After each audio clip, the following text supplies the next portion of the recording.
Değerli tedbir iştirakçıları, değerli dostlar, değerli konuklar, her birinizi salamlayıram.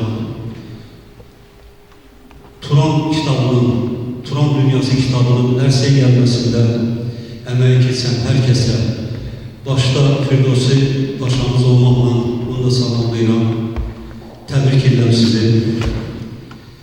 Can Azərbaycanımızın da üzv olduğu Türk Devletler Təşkilatının böyük, mübarək Turan bayrağının həmçinin 7000 illik tarihi olan 3 qitəli sahibi 16 imperatorluq, 136 dövlət kuran böyük Türk millətinin mübarək bayrağını İsmail Kəsprav'ın dildə, fikirdə, işdə birlik düsturuyla yola çıxaraq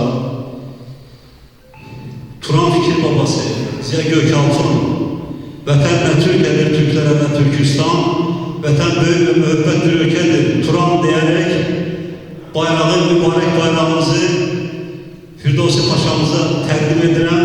Sağ olsun, var olsun. Bir de Türk Dünyası Dayanışma ve Yardımlaşma Təşkilatının Türk Dünyası Federasyonu Genel Başkanı Halit Kanak Başkanımızın Türkiye'de de İstanbul'dadır. Salamlarını məclisə, tədbir iştirakçılarının qonaqlarımıza çatdırın. Sağ olun, var olun, yaşasın Turan, var olsun Turan, Tanrı Türk'ü qorusun. Yaşasın Turan!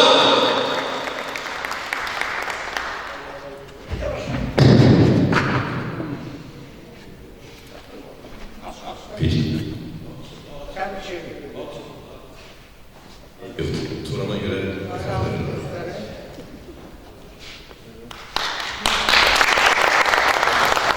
eşit olsun. Eşit olsun. Firdevsi Bey'den uğurlarınız bol olsun. Turan'ımız için bir güzel alkışlar, bayrağımız için.